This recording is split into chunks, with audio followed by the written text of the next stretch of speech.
This is Dr. Anthony Tomasino and his teaching on Judaism before Jesus.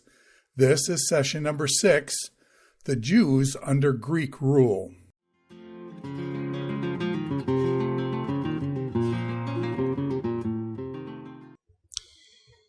So we've been talking about Alexander the Great and the mess that kind of ensued after his death.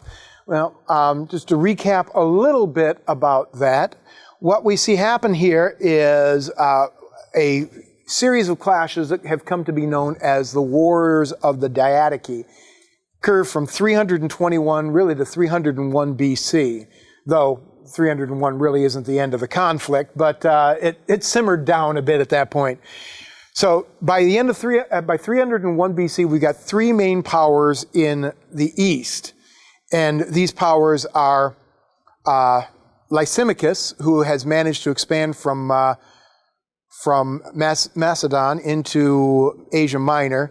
We've got Seleucus, who's got the old Persian Empire over here, and we've got Ptolemy, who's got Egypt and up into the areas of Palestine. So in 281, Seleucus over here manages to defeat Lysimachus, and he adds Asia Minor to his realm. Now, at this point, Seleucus is starting to get a little bit overextended himself, and he's going to end up losing some of the, so at this point, where am I at? Going to do some editing for me here. So at this point, Seleucus is finding that it's becoming increasingly difficult for him to hold on to the eastern portions of his empire. There it is. So he has lost his Indian holdings by 305 BC, and all the Persian holdings were lost by 248. So at this point, his empire consisted primarily of Mesopotamia and of the regions of Asia Minor and of Syria. He's going to lose eventually Babylon as well. So it's going to be chipped away in one chunk at a time. Now, we've got these two major figures that are going to play a big part in the Jews' lives over the next few centuries. And they have very contrasting attitudes toward the people that they rule. Ptolemy the First Soter, Ptolemy the First is the ruler of the Ptolemaic kingdom, which is down in Egypt. And what we find is that these early Ptolemaic rulers had a very spiteful attitude, really, toward the people of Egypt, the native Egyptian peoples. In the early rule of the Ptolemies, no native Egyptians were allowed to hold any kind of public offices. Only Macedonians were allowed to hold public offices. The Egyptians were not allowed to serve in the military except in support-type roles. They were not allowed to have major holdings of property. And yet, remarkably enough, the native Egyptians continued to regard these people as the heirs of the pharaohs. Maybe, they had been abused in similar ways by the pharaohs in the days past, and so they took this as a matter of course. But it was for quite a while a deep sort of almost kind of a animosity. But it seemed like the more grief that the Ptolemies were giving the native Egyptians, the more they were responding with kindness and love and adoration. Eventually, it won over the Ptolemies, and the Ptolemies actually, in the later days, adopted Egyptian culture and became true ancient Egyptian pharaohs, So we've all heard about Cleopatra and the way that she kind of portrayed herself as an Egyptian princess. That was sort of the East casting its spell over the Ptolemies, you might say. Now, Seleucus and his successors, they took a different kind of tact here. Seleucus had more of a paternalistic attitude toward the people under his realms. Of all of the officers of Alexander who had married these Persian ladies. Seleucus was the only one who didn't divorce his wife. Furthermore, he decided that he wanted to try to bless the peoples of the East with Greek culture. And so he had policies that encouraged the natives to do things like reorder their cities according to more Greek type of models, to do Greek building projects, to install gymnasia, which, that wasn't a place where you played basketball. It was a place where you learned Greek culture. The excellent mind and the excellent body kind of thing, And so cities could get tax breaks by converting themselves into a Greek-style polis, a city which is organized according to Greek principles and which embodies those principles in its architecture, in its government dealings, and so on. So in this way, the Seleucids were trying to actively encourage the spread of Greek culture and, in a way, almost working in kind of a partnership with the people they ruled. So initially, the Jews ended up under the control of the Ptolemies, and we're talking Judea here, of course. The Ptolemies at this time are pretty much disdainful of the natives, and they were making little effort to improve their lives. But on the other hand, they didn't interfere much with their lives either. So this meant that the Jews in Judea were pretty much free to live their lives as they wanted.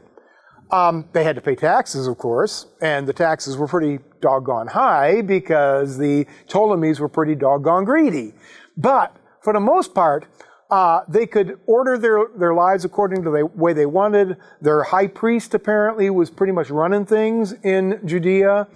The freedom of religion continued. The Jews could live their Jewish laws, take their Sabbaths off, could continue to eat their kosher meals, etc., etc., etc. And the Ptolemies just kind of like, well, that's weird, but hey, whatever. You be you, man. So anyway, one of the real kind of sticking points that occurred in this era, and would continue to be a problem up until really the time of Augustus, the Roman emperor, was the method of tax farming that was used by the Ptolemies. The way that this would work out is that the taxation system was kind of a multi-level thing, where you would have local people, local officials who would be in charge of raising the taxes for their local regions. They would then give the tax money to the person who was in charge of the regional area. They would pay that to yet another person who was in charge of a larger region, and they would take the money up to the empire and back to the Ptolemies back in Egypt. Now, the way that this system was rife for abuse is that the higher-ups would say, this is how much money you need to raise to, like, the next level down. So let's say that the Ptolemies tell some local magistrate, I want your region to produce 500 talents of gold for us this year. Well, the local person goes and he says to the guy underneath him, okay, we need to raise 600 talents of gold. He takes the 500, pays it to the Seleucids, and the other 100 he pockets, right? Well, the guy underneath him tells his underlings, each one of them, he says, okay, each one of you guys is responsible for raising 150 talents of gold. And then, of course, he pockets all the money in addition to what they had been actually assigned to receive. And so this works its way all the way down until the local guys are really shaking down the people for as much as they can possibly get out of them. So that kind of system was tolerated. It seemed to reward the tax collectors and allowed them to have a certain amount of benefit from their duties, and of course it encouraged them to be very sedulous about their duties because they would be able to line their pockets thoroughly. But it caused a great deal of resentment among the people who were at the bottom in particular. One of the marvelous finds from this era, which has kind of given us a little bit of insight into the Jews under the Ptolemies, is a collection of papyri that we know as now the Zenon Papyri. Now, we don't have a lot of information about the Jews during this period. Really, there's precious little information available. But the Zenon Papyri give us a little bit of a window into at least the financial administration of this time. These papyri were discovered in 1914 by two Egyptian men who were digging for fertilizer. And the papyri were found in a place in Egypt, and we have an approximate idea of where it was, but we don't know exactly where it was now. So it was a huge cache. About 1,800 papyri were found. Okay? And what it was the personal papers of this fellow by the name of Zenon, or Zeno, as he's sometimes called. He was an officer of Apollonius, who was the chief treasury officer of Ptolemy II, who ruled from 284 to 246 BC. Right?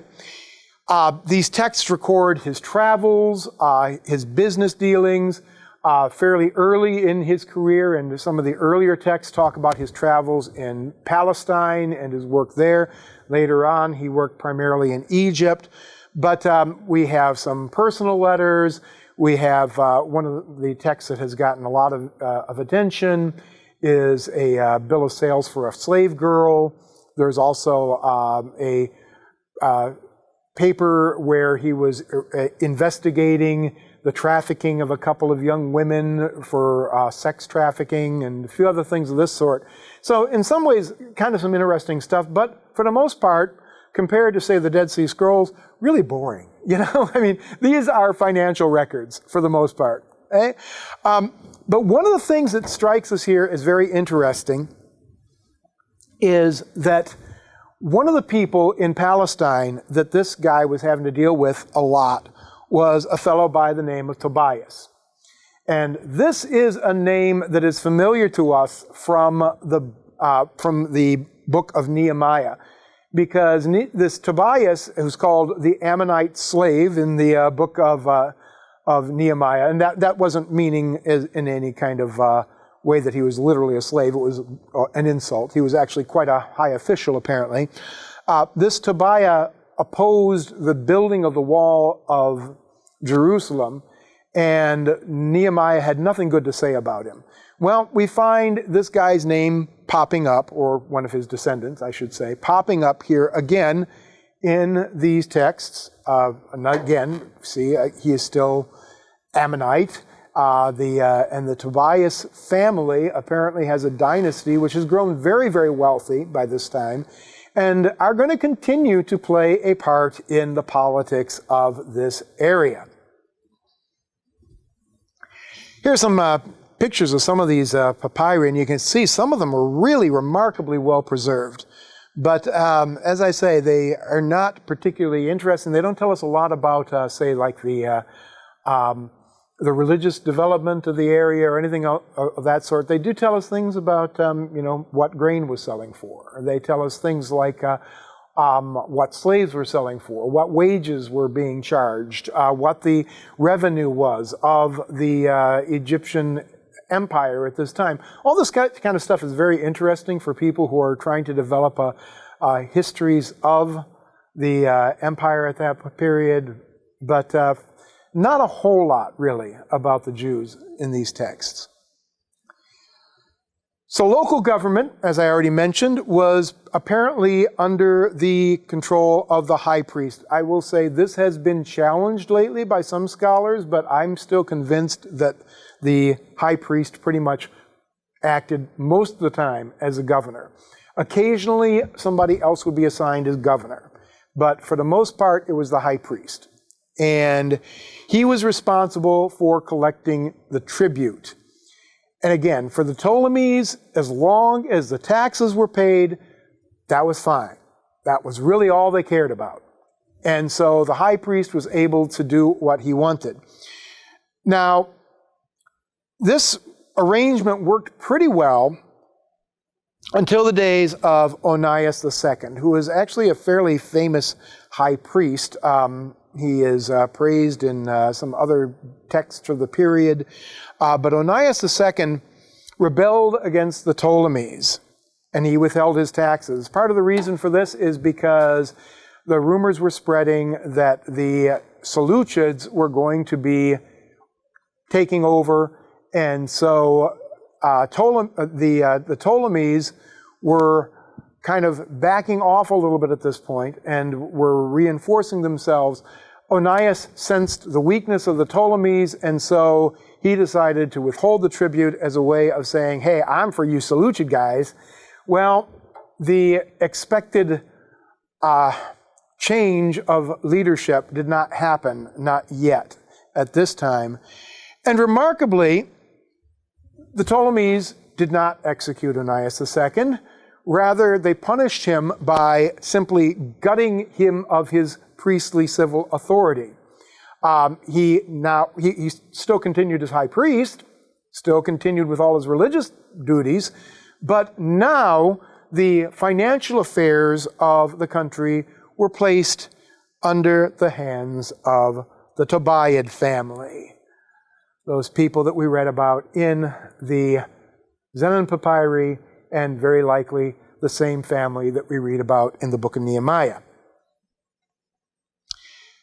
So now we have a struggle for Palestine. You see, pretty much since the beginning of this whole conflict, the Seleucids had considered Palestine to be unknown to the Ptolemies. The Ptolemies said that they needed to be able to have access to that area in order to defend their northern borders. And so Seleucus had kind of struck this deal with Ptolemy, allowing him to keep Palestine until things were sort of more settled politically in the region. Well, it's coming to the point now where the Seleucids feel like that deal has run its course. And so the Seleucids are now turning their eyes toward the south. And you've got to remember here, the Seleucids are losing eastern territories over and over. They almost immediately lost India. Then they lost Persia. Then they lost Babylon. Then they moved their capital from Babylon to Syria. Now their empire is centered in Syria, and so it seems to them that Palestine should naturally be part of their realm. And so persuasion, deals isn't working. The Ptolemies want to keep Palestine. Well, in 274 to 200 BC, we have a series of skirmishes that have come to be known as the Syrian Wars. And these go back and forth, primarily fighting over who's going to control that strip of land between the two countries. Antiochus II, Ptolemy II managed to conclude a peace deal in 253 BC by marrying Antiochus to one of Ptolemy's daughters. Now, there's a small problem here, and that problem is Antiochus already had a wife. And that wife already had children. So now we've got a problem because we've got the daughter of Ptolemy who's having sons. We've got the first wife of Antiochus who's having sons. Now we've got the possibility of rival claimants to the throne of the Seleucid Empire. And this is going to cause all kinds of trouble in the years to come. 204 BC, Ptolemy V, a 5-year-old child, becomes the king of Egypt. Well, to Antiochus III, this means that it's time to move. And so he immediately seizes control of Palestine and takes it away from the Ptolemies. So now what happens with the country having switched from the rule of the Ptolemies, which they had to deal with the high taxation, but they had relative, freedom to act as they wished to act, to being under the rule of the Seleucids, who had this more paternalistic attitude toward the people they ruled. Well, one of the first things he did was he deposed the Tobiads as the tax collectors and returned the high priest to his position as leader of the Jews. That's what the Jews wanted. The Seleucids wanted to make them happy, so they put the high priest back into control. They also then began to extend the polis system, the system of setting up these Greek-style cities, and they began to do this in Palestine. This would accord these cities tax breaks. It would accord them other privileges. It also, what it did was it provided the Greeks to have like these little outposts of Greek culture. And there's this kind of a famous group of cities that become known as the Decapolis, which is a group of 10 cities which were primarily Greek, which were founded as Greek cities in the East. They're scattered around here. It's kind of funny, we call them the Decapolis, which means 10 cities, but there's not always 10 of them. And the list of what cities are actually part of the Decapolis changes from time to time. So it wasn't a real strict definition of the Decapolis. It's sort of like the Big Ten, How many schools are part of the Big Ten now? Like 14 maybe? I'm not sure. But anyway, that's kind of what they had going with the Decapolis back in these days, okay? But these were cities which were established to provide an outpost of Greek culture, to provide Greek education, to promote Hellenism in the Seleucid Empire. Okay? Well, there is a movement now starting in Jerusalem. It's like people are saying, if Jerusalem were to become a polis, a Greek-style city, we would get all these cool tax breaks. We'd get money where we could build things cool things like theaters and cool things like a gymnasium, We could have all kinds of wonderful stuff going on in our city if we chose to become a polis. And so you've got what we call the Hellenizing Party, the radicals, if you will, which are beginning to assert their position in Jerusalem. Now, some cultural aspects here, what it meant for the Jews to be under the Seleucids. Well, the Seleucid rule encouraged the spread of Greek culture, as we've already mentioned, tax breaks, public funds, need to repeat all of that. I have to say that the adoption of Hellenism, even by the Greeks, was uneven because, of course, we've got the idea that some of the Greeks believed in a pure Greek kind of culture, where there were others that still shared Alexander's vision of this union of East and West. And so there were different levels of Hellenization that were taking place, different levels of Greek culture that were finding places in the East. We also have to bear in mind that there's a big difference between Jews in Judea and Jews in the diaspora. Okay? When you're living in Judea, you're surrounded by all the artifacts of your culture. You've got your stone you can point to and say, that's where Joshua crossed this river. Or you've got this building you can point to and you can say, that's where my great-great-great-great-grandfather first settled into the land. And you can feel these connections to your roots. And so for people who are living in their own native land, the pressure to acculturate, to adopt the culture of the ruling powers was far less intense than it was for, say, Jews living in Alexandria, for instance. They're separated from their native land. They're surrounded on all sides by pagans. They don't have those physical markers that can be reminders to them of who they are as a people. They aren't surrounded by an entire society of people who are trying to reinforce their identity. Rather, they're surrounded by a society of people who are trying to undermine, you might say, their identity. So the Jews of Judea were far more likely to have maintained their connections to their roots than were the Jews of Egypt or the Jews of Syria or the Jews in other areas where they are scattered as part of this diaspora of Judaism. Okay? Another thing to bear in mind is that there's a big difference between the upper class Jews and the lower class Jews. The upper class Jews are involved in trade and in government. They're dealing with their overlords often. They're dealing with people from other lands. The language of trade throughout the Seleucid Empire and the Ptolemaic Empire, for that matter, is Greek. So they have to be able to use Greek.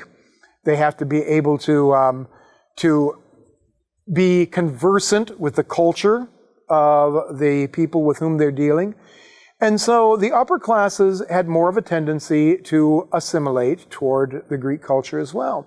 The lower classes, not so much. You know, they didn't have that same kind of pressure. They didn't have the same kind of desires to adopt the culture of the Greek overlords. You got to figure that probably the people of the lower classes are looking at their betters, their nobles, out there prancing around in Greek garments and trying to speak Greek to one another and thinking, what a bunch of wannabes, you know? And maybe even thinking of them as a bit buffoonish. Yeah. Another thing we need to bear in mind is that there's a big difference between the cosmetic adoption of the culture of the Greeks versus substantial adoption of the culture of the Greeks. Things like clothing styles, what we found in modern times when they've done studies of acculturation, they find that clothing styles are one of those things which is adopted quite easily by people when they come into culture contact situations. That people would see what their neighbors are wearing and say, "Hey, that's actually kind of cool. You know, I could be kind of edgy if I wore something like that." You know, things like architectural styles. You know, we see that those kinds of things could be adopted quite easily. The more substantial changes what we're talking about are ways of thinking, patterns of religion, cultural stories. You know, there are stories that are passed on from generation to generation which preserve the identity of a people. It's what we are about. And the Greeks had their stories, the Jews had their stories, but I can pretty much guarantee you that the Jews were not sitting around the fire telling each other stories about Hercules or Theseus or Perseus or the Minotaur, except maybe to make fun of them. No? They had their own stories. They had their biblical stories and other stories that preserved their identification as Jews. So we could probably see a lot of cosmetic adoption of Hellenistic culture, of Greek culture by the Jews in this period.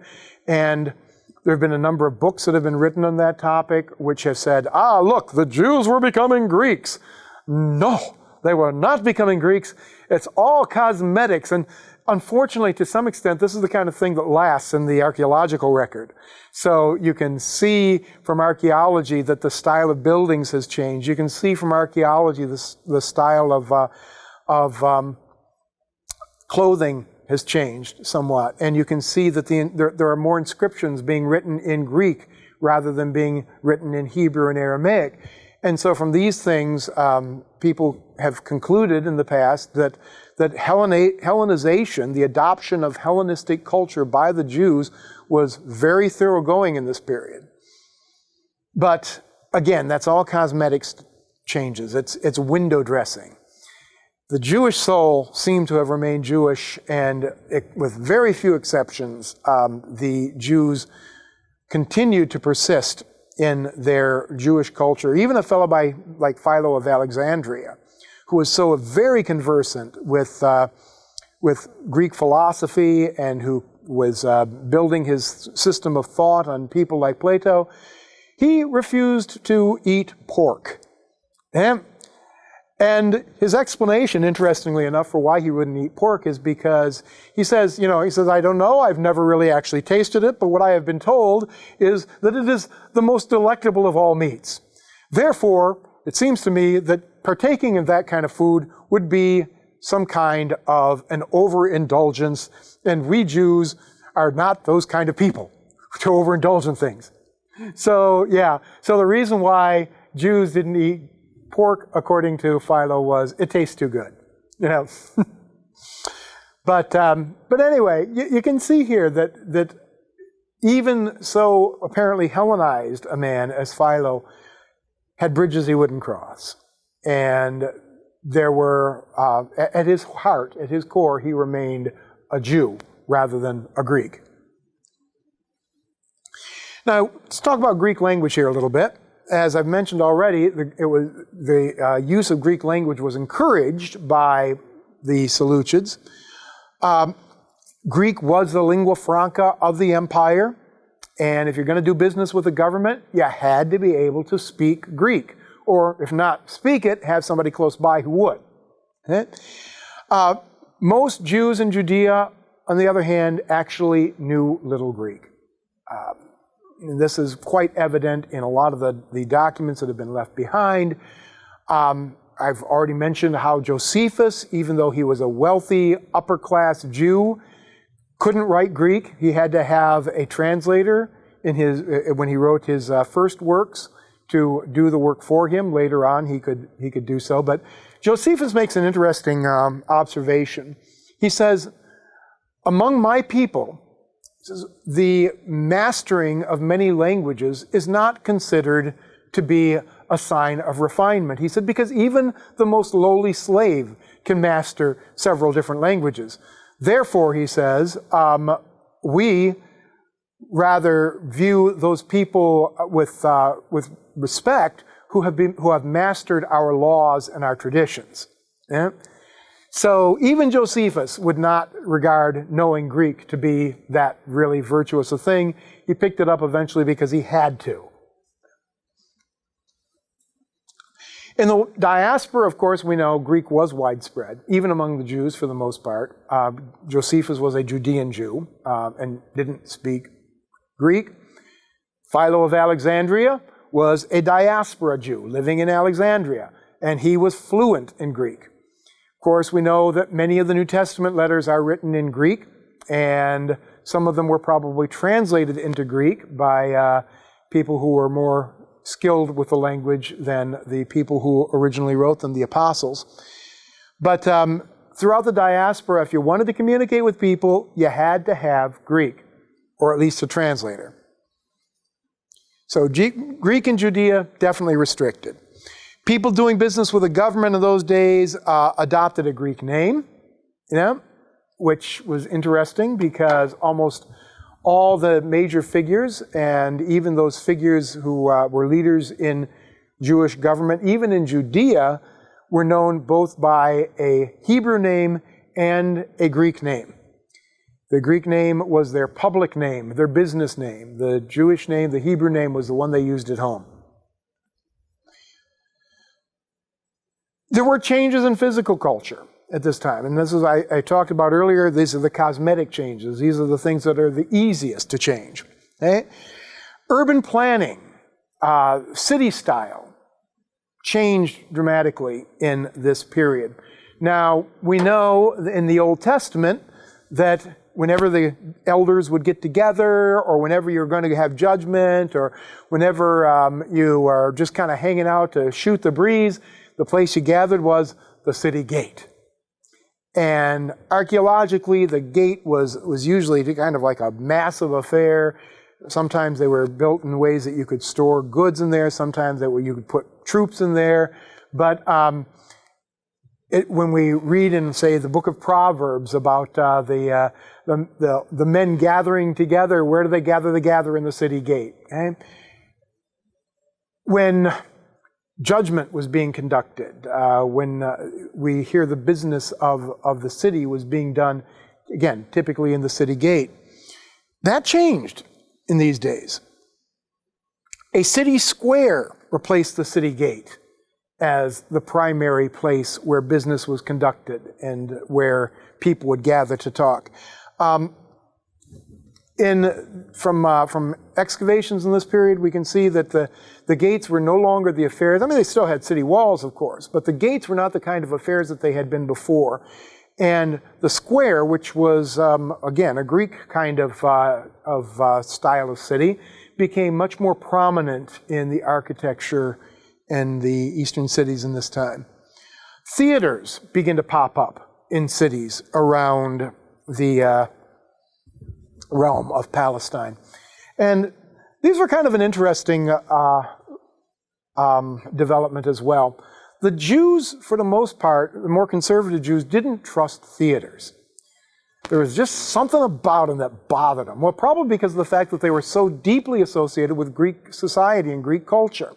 And so many of the cities didn't have theaters, but there was talk in the Talmud, there's a story that one of the rabbis was opposing the building of a theater in one of the major Greek Jewish cities when the king invited the rabbi to go to the theater with him, and he took him to the theater, and after they watched one of the theatrical performances, the king says to the rabbi, "Have you seen anything here that really is against the laws or traditions of the fathers?" And the rabbi had to reluctantly admit, "No, I guess not." Okay, well, whatever. But yeah, the Jews well into New Testament times were suspicious of theaters, but many cities had them. Okay? And then, of course, there's the gymnasia, which were the centers of training of the mind and the body. We see some changes in building style. You know, we begin to see the use of colonnades in Corinthian capitals and these kinds of things. For instance, this is a city in Jordan, Gerasa. Okay? And you can see up here these Corinthian capitals at the top of the pillars. Now, pillars weren't new. There were pillars in old days as well. But these kind of stylized capitals at the top, that was a Greek thing. Okay? This is Scythopolis or Beth Shean. And here we see the theater. Okay?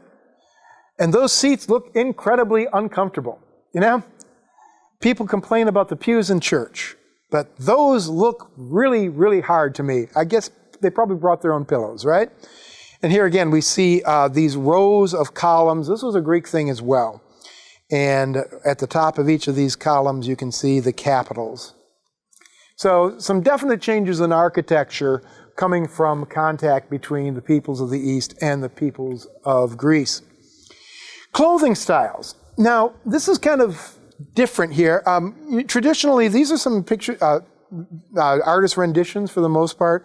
This is actually from an Assyrian wall carving, so it gives you an idea of these are depicted as being Israelite captives in this wall carving, and you can see the men have these long kind of robes, the women have these long robes and the head coverings. Children are naked for the most part. But this garment here, this is an artist's rendition, and I think this is probably far too colorful for the average Israelite in the old days. But even so, the headdress, the stick, and so on, and usually a couple of layers of clothing here, of robes and so on, that's pretty much accurate. Now, what about the Greeks? Well, the Greeks had a different sort of style of clothing. The women had these dresses that were very flowing and would pin at the shoulders, and the men also used a robe that would often pin at the shoulders, but the robes were quite a bit shorter than were the robes that were typically worn by people in the Middle East. Now, we don't know for the most part what the Jews were dressing like in the days of the Greeks, because nobody had any photographs back in those days. And really nobody bothered to tell us very much about it. But this is a coin from Vespasian.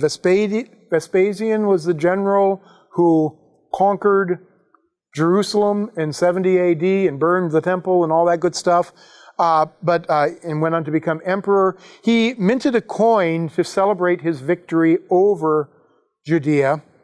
And it's called the Judea captured coin. And here you can see the woman in her dress. This is a Jewish woman, and looks very much like the ancient traditional dress of the Jewish woman. But the man here, you can see, those are bare legs down there. He's definitely adopted more of an Hellenistic short sort of robe rather than the traditional Near Eastern long robe. So there is a change, at least by 70 AD, somewhat in the style of clothing. We can also see this in the depiction of some Israelite kings, which are some of the few people we actually do have some pictures of here. This is the picture of King Jehu bowing before the Assyrian king. And he has this kind of what they call the Phrygian cap, you know. It was kind of this soft cap that would kind of hang down over the side there. It became very popular during the French Revolution. But you can see it came around a long time before the French Revolution. Here's a depiction of, I believe that this was supposed to be King Solomon. It looks like that's his temple back there. But this is, of course, an artist's rendition from a much later time. But here, the same kind of conical sort of crown. And we do see these conical crowns in some of the depictions from other realms. This is King Herod, Herod the Great. And you'll notice what he's wearing on his head. Not the conical crown, not the Phrygian cap. Rather, he is wearing the laurel wreath, which was the way that the Greek and Roman kings would adorn their heads. So Herod, having to move a lot in the Greek and Roman circles that he did, adopted this style of headdress which was commonly used among the Greeks. Household furnishings. Now this is another interesting sort of change that we see occur. This is an artist's reconstruction of an Israelite house of the old days. And this is kind of well known about how they would do these things. You know, the lower level of the house was usually where the animals were kept. And then there would be an open courtyard out here where they would do their cooking and other things of that sort. And then upstairs here is where the people would typically sleep. Where did they sit? Well, you don't see any chairs here, do you? Yeah. Where do they sit? They sit on the floor. Right? This is different from the typical kind of Greek household. I believe this is probably from Pompeii, this frieze, I believe. But here you can see a family sitting around a small table, okay? And they're sitting on some sort of raised seats at this point, not like our modern chairs, but, look, a cushion. That looks more comfortable, doesn't it? Okay? This is a Greek depiction of a banquet on a pot. One of the few I can actually show you because it's not obscene. Most of them are. But anyway, in this one, we can see the folks here reclining on benches while they're being served by servants. And this was also a common way for the Greeks to dine. A free man would dine reclining on his side, and the servants would come and bring him his food. Now, let's compare this to a scene from the time of Jesus. Jesus reclined at the table at the Last Supper.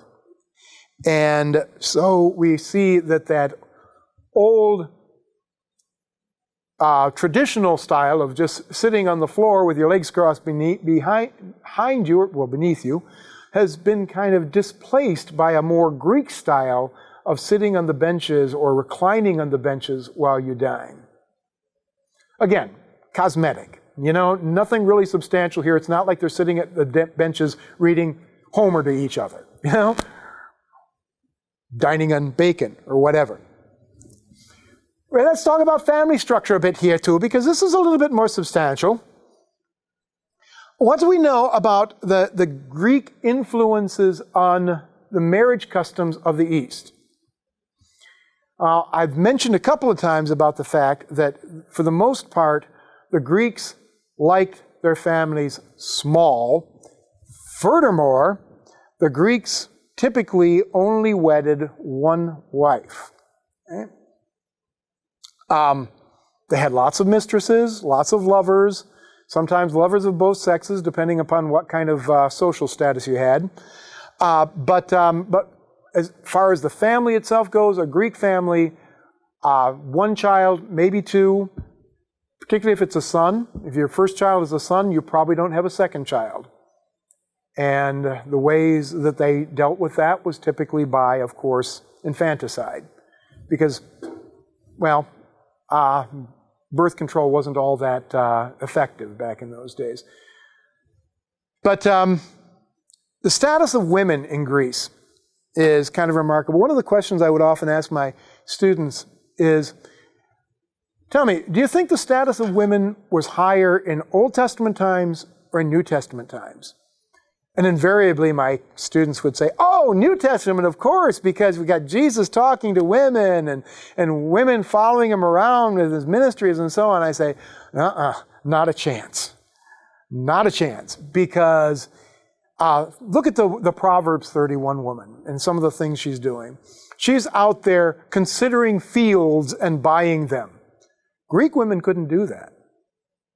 In Hellenistic culture, Greek women were not allowed to enter into contracts without their husband's approval. And even with their husband's approval, they rarely entered into contracts. She's purchasing servants or hiring servants and having them work in her household back in Old Testament times.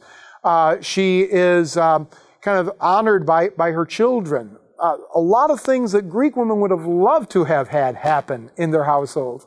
The Jewish women were enjoying those things back in Old Testament times. And some of this was rubbing off. Some of this ideas of really misogyny, it was kind of that was endemic in Greek culture, was rubbing off. There are lots of speculations among anthropologists about where some of this stuff came from. And one of the explanations is that the Greek soil was really very bad. And so because the Greek soil was so bad, that the Greeks felt like they were kind of constantly on the verge of starvation. And because of that, they had to keep small family sizes. That's also been used as an explanation for the famous Greek penchants for sexual relations with boys. You didn't have to worry about boys getting pregnant, you know? So, at any rate, this style of family size managed to spread throughout much of the Hellenized world. Not so much among the Jews, however. For the Jews, the family and having lots of kids, that continued to be one of their great joys and great signs of blessings, was that God gave you lots of kids. So they continued to have a number of kids. We find by the New Testament that the idea of polygamy was starting to be displaced.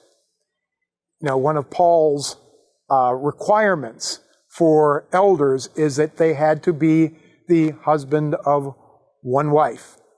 And we read that and people are saying, Paul's saying that you couldn't be divorced. No, he's saying literally you couldn't have 3 or 4 wives, you know. The Talmud allowed a Jewish man to have up to 3 wives, but very few of them did in that period. Okay?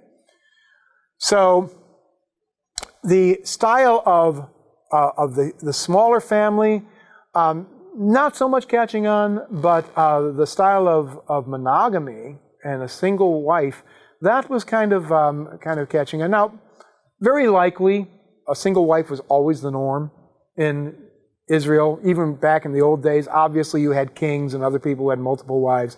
But if you read through the Bible, you see that very typically when you've got more than one wife, you got trouble. You know, they're competing against one another.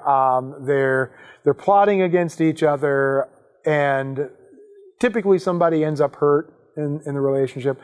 A single wife seemed to have always been the ideal, going all the way back to that fun-loving couple, Adam and Eve. And when Jesus, of course, is asked about marriage, he says, God says, created the male and female for one another, etc., etc., etc. But certainly the change of marriage customs was kind of inspired or encouraged by the Greek insistence upon what we might say monogamy. The dowry system shows another way that the status of women had changed. In the Old Testament, you wanted to get a wife, you had to pay daddy, if you had any kind of status. That was one of the big differences between a wife and a concubine, by the way. To acquire a wife, you typically had to pay a dowry. A bride price, rather. You had to pay to acquire your wife. And sometimes those bride prices were pretty remarkable, as in the case of King David when he wanted Michal, the daughter of Saul, for his wife, and he had to have a bride price consisting of various body parts of the enemies. But anyway, the bride price was in a way of honoring, in a sense, the woman who is coming into the marriage. It shows that the woman is regarded as being worthy and something you wanted to strive for, to have, and something worth giving your money to possess. As I say, concubines usually didn't come with a bride price, and that's one of the reasons why they were considered kind of second-class wives. But the dowry system of the Greeks, that was a little different. In the dowry system, you have to pay the husband to take your daughter off your hands. So this is part of the reason why the Greeks didn't really like having daughters, is because they view the daughters as kind of a financial liability. Because when you get a husband for them, you're going to have to pay somebody to take them. So that was a custom that now we see being adopted by the Jews. And we have a number of documents from this era where we see the kind of bride prices the kind of dowries that women brought into their marriages. So the status of women is definitely kind of going down, even in Judaism during this period. Another thing we see is a real proliferation of divorce. And we already talked about how we saw in the Elephantine Papyri in the Persian period that divorce was definitely a problem. It becomes more of a problem in the Greek era. And again, we can find many records from, there's a cache of texts called the Babatha Archives, which come from about 130 AD. But we see that this lady Babatha was divorced several times. And interestingly enough, she was a very wealthy woman, and some of the divorces she initiated. Whereas that was different because, typically in Jewish custom, it was only the husband who could divorce his wife. It was unusual to see wives divorcing their husbands, but it was happening. So, but divorce was becoming a much more common thing and an expected kind of thing. You would have it written into your marriage contract about how much money each party would receive in the case of a divorce. And that was just kind of expected to be the way things were going to go. The value of children in Judaism, at least, was not affected by the proliferation of Greek culture. As I said, the Jews always liked lots of kids. The Jews continued to like lots of kids. And that was one of the things that really annoyed the Greeks and the Romans about the Jews, is the fact that they had such big families and there were so many of them all over the place.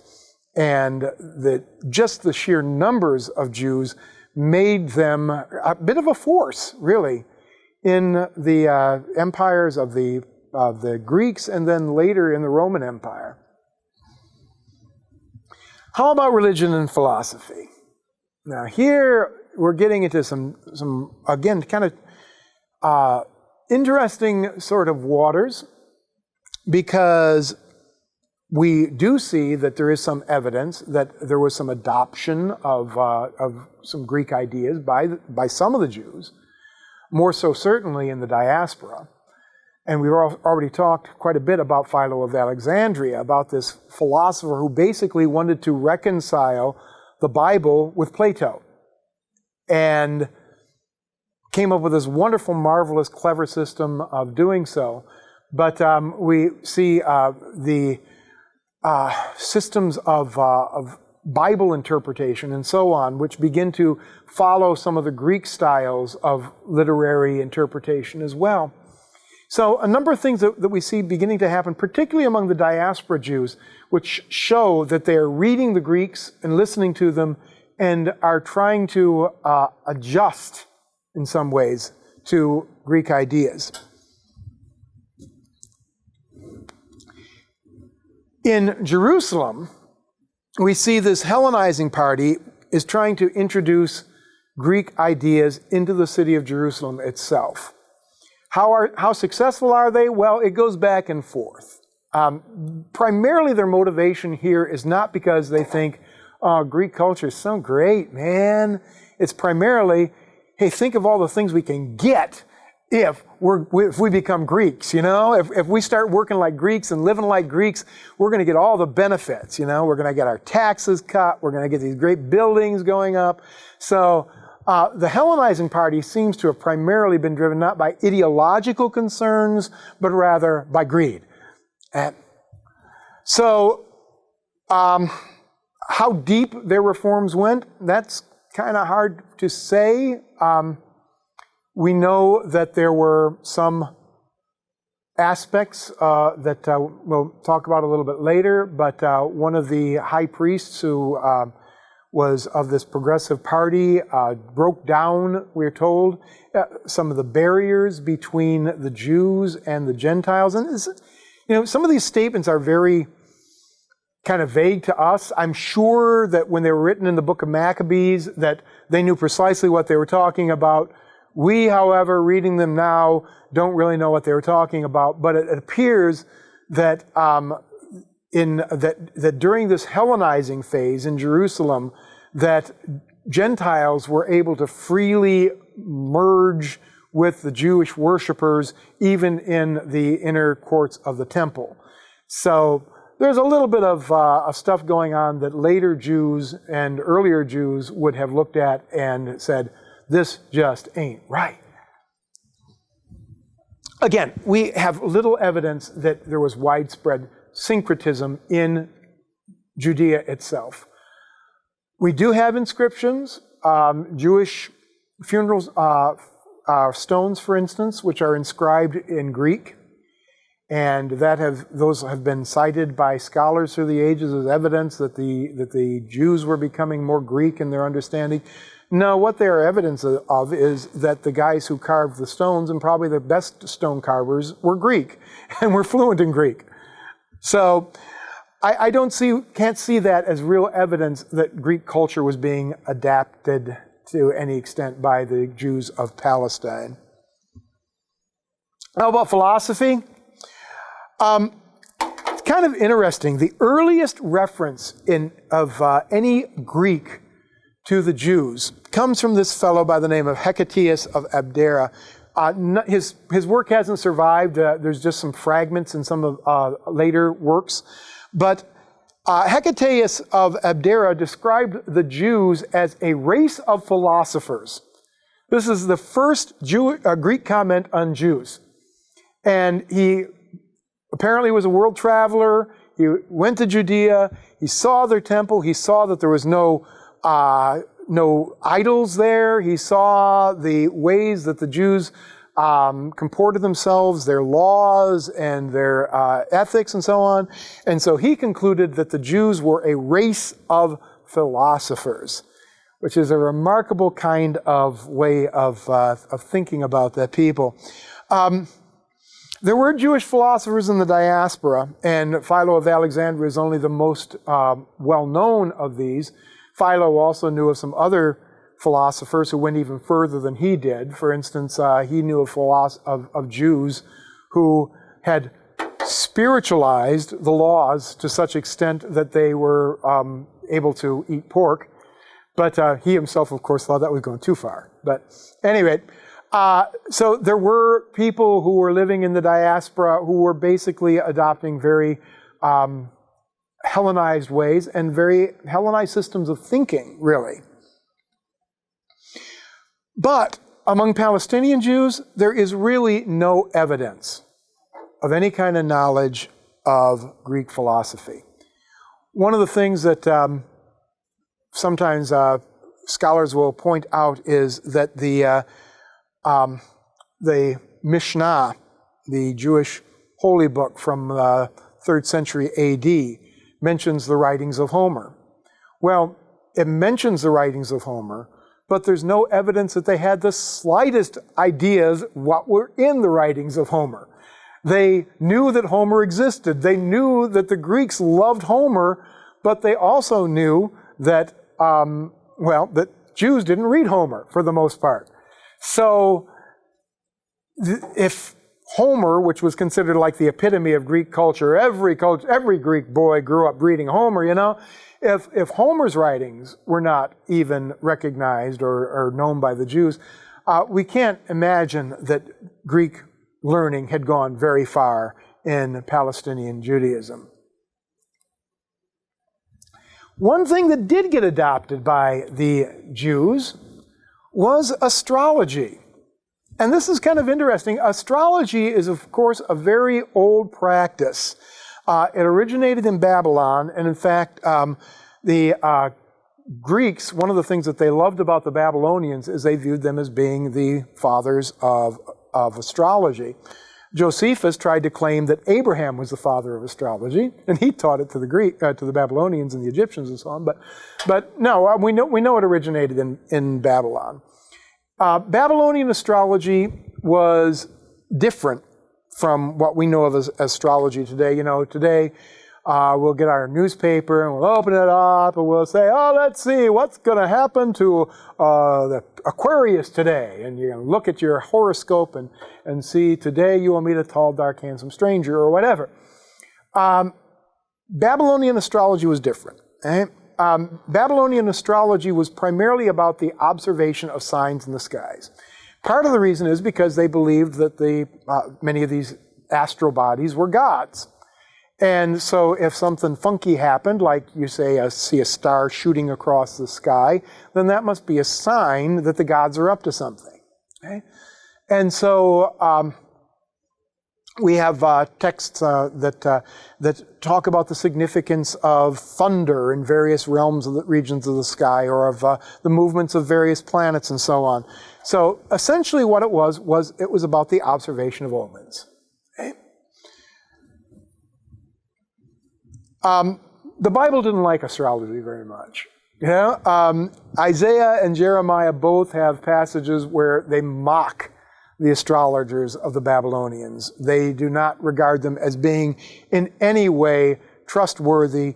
And in fact, astrology was in some ways associated with pagan worship, because part of the ideology behind this is that the heavenly bodies are gods. You know, the morning star is goddess Ishtar, and these kinds of things. So if you don't believe that the stars are anything but, you know, stars, that God created them as lights in the sky, according to the book of Genesis, then really the foundations of astrology kind of crumble. But then along come the Greeks. The Greeks adopt astrology from the Babylonians, but they put it on a different footing. See, according to the Greeks, astrology was actually scientific. And this is based upon kind of their conception of the universe. And this goes really, I mean, kind of Plato was, or not Plato, but Aristotle was kind of one who really developed this understanding of the universe. This idea that you've got the earth at the center of the universe, and then you've got these spheres that go around the earth. Right? So each one of these spheres has its different characteristics. The first sphere is the atmosphere, right? And then the next sphere that comes around the earth is that you got the heavens, and then you got the heavenly bodies up here. And as each of these spheres move and rotate, they rotate at different kinds of rates. And you might have heard that phrase, the music of the spheres, you know. Well, the idea was when these spheres were rotating around each other, it would produce this kind of heavenly music that was the underlying tones of the universe. Kind of a lovely romantic idea, but of course, you know, totally unscientific. Anyway, but the notion is that if you've got two bodies rubbing against one another, then things happen, right? Because it can get hot, and you can wear off some skin and things of this sort. So if you've got one sphere rubbing against another sphere like this, well, it's going to affect what happens to the sphere below it. And so the Greeks say, well, it's these movements of these bodies up above in these spheres which are causing things to happen on the earth down below. And so, see, astrology is scientific. And now they begin to develop theories about the significance of the various constellations, and about the way that the constellations interact with one another, and about phenomena that are seen in the different constellations. They begin to develop these ideas of dividing the calendar into different astrological signs and so on. All this is going back to the Greeks based upon their ideas of the universe. Now, as a bit of an aside here, you know, if we can see that the basis for these Greek ideas were ridiculous, we can also see just how ridiculous it is that people continue to use astrology to this day, because it is still just as unscientific as it was way back in the days of the Greeks. Anyway, the Jews reluctantly, it seems, began to embrace Greek astrology. But among the Dead Sea Scrolls, we have several horoscopes that were cast. A little bit different from your typical Greek horoscopes, but basically what these horoscopes did was they would predict what type of character people would have based upon when they were born. Now that sounds like something that we would get in a store in our day and age. But yes, these go all the way back to the Dead Sea Scrolls and have these kind of connections to what the Greeks were doing with astrology in their day. This is from the 5th century AD.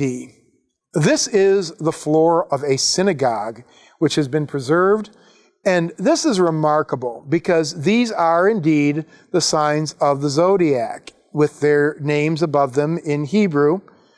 Kind of hard to read these, but these are the same signs of the zodiac. Looky there. You know, we got the fish, got Leo up here, we've got Scorpio. So all these various, Gemini, the twins, etc., all these ancient astrological signs here depicted on the floor of a synagogue in Palestine from the 5th century AD. One of the things that's remarkable about this is that in the time of Jesus, well, not quite the time of Jesus, but shortly after the time of Jesus, there were riots in Judea and Jerusalem over the use of animal imagery in the temple and in other public buildings, because at that point, any kind of depictions of animals was considered to be idolatry. Here, by the 5th century AD, it's even in the inside of their synagogues. So who says they can't change a little bit, right? Anyway, what we see here is that the changes that took place in Greek culture, or in Jewish culture, by contact with the Greeks, were mostly cosmetic changes, not really anything deeply substantial, with some possible exceptions of things like the adoption of astrology and a few other Greek accoutrements. But for the most part, the Jews held fast to their ancestral traditions and the things that really mattered to them, the laws of the Lord, the traditions of the fathers. The Jews in Palestine, at the very least we can say, held very strongly, very firmly, and very fast to those traditions and those that culture.